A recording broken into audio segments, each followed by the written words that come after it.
SSC পরীক্ষা 2024-এর নতুন যে সময়সূচি রয়েছে 11 আগস্ট থেকে পরীক্ষা আবার শুরু হচ্ছে। এই 11 আগস্ট থেকে কি আসলেই পরীক্ষা নেওয়া কোনোভাবে সম্ভাবনা রয়েছে? তুমি নিজেই চিন্তা করো এবং কি বাংলাদেশের যে কোনো ছাত্রকে তুমি জিজ্ঞেস করো বা যে কারোকে জিজ্ঞেস করো যে আসলে এসএসসি পরীক্ষাটা এই মুহূর্তে নেওয়া সম্ভব কিনা, এক কথায় উত্তর দিবে কোনোভাবে সম্ভব না। এবং কিভাবে নেওয়া সম্ভব হবে, শুধুমাত্র একটা রাস্তাই আছে এই পরীক্ষাটা নেওয়ার জন্য, সেটাও আমি কথা বলবো যে কিভাবে আসলে এসএসসি পরীক্ষা 2024 নেওয়া সম্ভব হবে এই মুহূর্তে। ঠিক আছে, এই মুহূর্তে না, হয়তো বা কিছুদিন পরে নেওয়া সম্ভব হবে, সেটা নিয়ে আমরা কথা বলবো। তার আগে জানি যে আসলে এখন যে কোটা আন্দোলনের কারণে আসলে এসএসসি পরীক্ষাটা হচ্ছে না। এই কোটা আন্দোলন কিন্তু এখন আর কোটা আন্দোলন নেই। একটু চিন্তা করো যে যখন থেকে কোটা আন্দোলন শুরু হয়েছে আরও প্রায় 1 মাসের মতো কাছাকাছি হয়ে গেছে। তো এই 1 মাসের যে পরিস্থিতি ফার্স্টে ছিল আর এখন চিন্তা করো, এই পরিস্থিতি কিন্তু এখন দিন দিন আরও খারাপ হচ্ছে। বাংলাদেশের সকল পেশাজীবীর মানুষ কিন্তু এখন রাজপথে নেমে আসছে। এখন কিন্তু আর আগের মতো 8 দাবি 9 দাবি নেই, এখন শুধু একটাই দাবি রয়েছে। সেই একটা দাবি হচ্ছে তাদের এখন আদায় করতে হবে। আরেকটা বিষয় এখানে দেখো, শুধুমাত্র যে কোটা আন্দোলনের কারণে শিক্ষার্থীরা, এসএসসি পরীক্ষার্থীদের কিন্তু আরও একটা আন্দোলন তারা কিন্তু মাঝখান দিয়ে করেছে বা এখনও আছে, সেটা হলো যে এই এসএসসি পরীক্ষাটাকে বয়কটের দাবি তারা কিন্তু জানিয়েছে এবং এটা নিয়ে কিন্তু তারা বিভিন্ন কলেজগুলোতে বিভিন্ন শিক্ষকদের কাছে তারা কিন্তু এটা আবেদন দিয়েছে এবং তাদের দাবি হচ্ছে যে কোনো শিক্ষার্থীকে ছাড়া বা তাদের সহপাঠীকে ছাড়া তা কিন্তু এই এসএসসি পরীক্ষাতে বসবে না। এখন আমি গতকালকে একটা নিউজ দেখলাম যে হচ্ছে 71 জন শিক্ষার্থীকে কারাগার থেকে মুক্তি দেওয়া হয়েছে এবং 71 জনকে যে কারাগার থেকে মুক্তি দেওয়া হয়েছে শুধুমাত্র যে তাদেরকে মুক্তি দিয়েছে একদম সব কিছু শেষ করে এমনটা না, তাদের কিন্তু মামলাগুলো কিন্তু রয়ে গেছে, শুধুমাত্র জামিনে মুক্তি দেওয়া হয়েছে। তাদেরকে কিন্তু একেবারেই কমপ্লিট করে একদম ফ্রি করে দেওয়া হয়নি। তাদের কিন্তু বিরুদ্ধে যে মামলাগুলো রয়েছে এগুলো কিন্তু চলমান, শুধুমাত্র পরীক্ষাটার কারণেই তাদেরকে এখন আপাতত জামিন দেওয়া হয়েছে। এখন চিন্তা করো, একটা শিক্ষার্থীর উপরে 2-3টা করে মামলা থাকা অবস্থায় সে কীভাবে পরীক্ষা দিবে?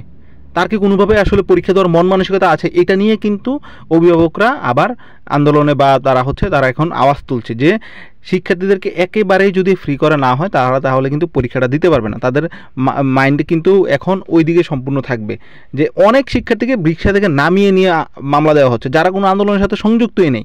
তাদের আসলে মন মানসিকতা কী হবে? একটা শিক্ষার্থীকে মামলা দিলে তার লাইফটা, তার একটা যে রেড লাইন বা একটা লাল দাগ যে পড়ে যায় তার লাইফের মধ্যে, এটা কি আসলে মানে কোনোভাবে কাম্য?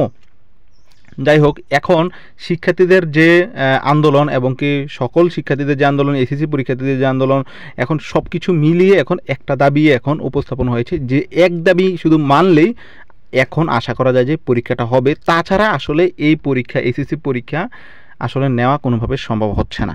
এই এক দাবি কি, এখন বর্তমান সরকারের পদত্যাগ ছাড়া এখন আর এই দাবি সম্পূর্ণ হচ্ছে না। তুমি চিন্তা করো, যদি এখন এই সরকার যদি পদত্যাগ না করে, দেখো এই পদত্যাগ না করলে যারা আন্দোলন করেছে, যারা মিডিয়ার সামনে এসে বক্তৃতা দিয়েছে, যারা ইউটিউবে বিভিন্নভাবে এর বিরুদ্ধে কথা বলেছে, কেউ বাঁচতে পারবে না। একটা কথাই বলে দিলাম আজকে, কেউ বাঁচতে পারবে না। সবাইকে মানে সর্বোচ্চ হয়রানিটা করা হবে এবং কি তাদেরকে আর হয়তোবা তোমরা নাও দেখতে পারো যদি এই সরকার, যদি এই এক দাবি যদি তোমার বাস্তবায়ন না হয়, যে দাবিটা হচ্ছে এই সরকারকে পদত্যাগ। জানি না কবে থেকে আবার এসএসসি পরীক্ষা শুরু হচ্ছে বা আবার, তো যাই হোক, এখন আবার দেখবা যে 11 তারিখের আগে আবার হচ্ছে তোমাদেরকে 1 দিন আগে বা 2 দিন আগে আবার একটা নোটিশ দিবে যে আবারও এই পরীক্ষাগুলো স্থগিত করা হয়েছে। স্থগিতেই যাবে পরীক্ষাগুলো, স্থগিতেই যাবে, আবার নতুন রুটিন আসবে, এরকমই হবে যতদিন পর্যন্ত এই দাবিটা আমরা হচ্ছে বাস্তবায়ন না করতে পারছি। ঠিক আছে, তো যাই হোক, পরবর্তীতে কী আপডেট আসে না আসে সব কিছু তোমরা জানতে পারবা। আমাদের সাথেই থাকো, এডুকেশন অফিসিয়াল নিউজগুলো তোমরা ইনশাল্লাহ পাবা সবার আগেই। তো একটু সাথেই থাকো, এটাই তোমাদের কাছে রিকোয়েস্ট করব। সকলকে সবার জায়গা থেকে নিজ নিজ প্রতিবাদগুলো গড়ে তুলতে হবে, প্রতিবাদ জানাতে হবে, কারণ এটা সবাই জানে যে আসলে আমরা আমাদের নিজস্ব অধিকার থেকে কতটুকু বঞ্চিত।